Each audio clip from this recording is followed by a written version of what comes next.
PSG Fan TV, bonsoir à tous, bonsoir Vic. Bonsoir.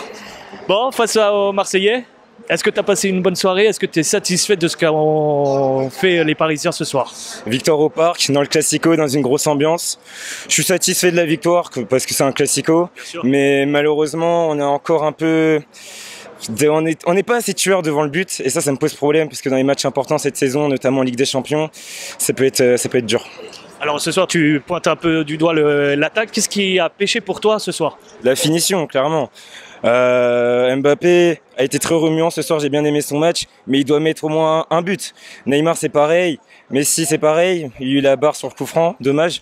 Mais comme j'ai dit, il faut qu'on soit vraiment tueur devant le but, parce que ça peut nous porter préjudice dans la suite de la saison. Là ce soir, comment tu constates un peu le match, que la physionomie, est-ce qu'on a été dominateur? Est-ce que c'est nous qui avons posé le jeu, ou les Marseillais ont su créer du danger chez nous? Comment tu analyses ce match après coup? Comment j'analyserais ce match? On a dominé, on était dans la maîtrise. Ça j'en ai déjà parlé, qu'on n'a pas été assez tueur devant le but. Marseille nous a posé un duel physique sur le match. Ils nous ont posé beaucoup de problèmes, notamment offensivement avec notre défense qui est assez fébrile.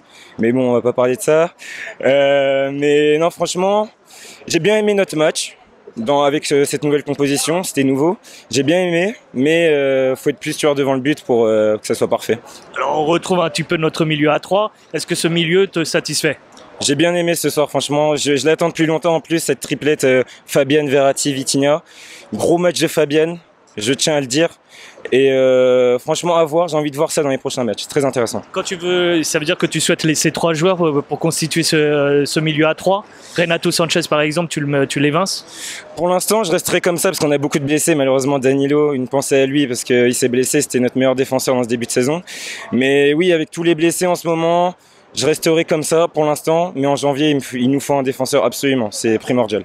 Alors, on reste invaincu ce soir quand même. On n'encaisse pas de but.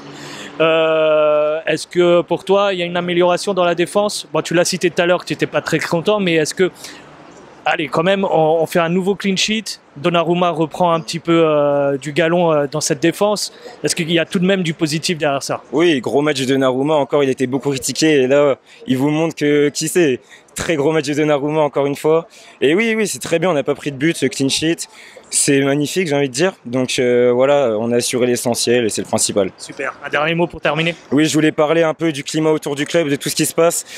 On est le seul club de football où on parle plus d'extra sportifs que de sportifs. Galtier, il a très bien résumé ça et ça me pose problème. Laissez notre club tranquille. Je tiens à appeler à tous les supporters parisiens à rester forts et de faire abstraction de tout cela parce que franchement, ça en devient trop. Les penalty gate, Mbappé, le pivot gang, Galtier raciste, l'histoire du char à voile, les gens passent. C'est vraiment beaucoup trop. Donc franchement, restez forts et voilà. Fier d'être parisien en tout cas. Super. Allez, Paris.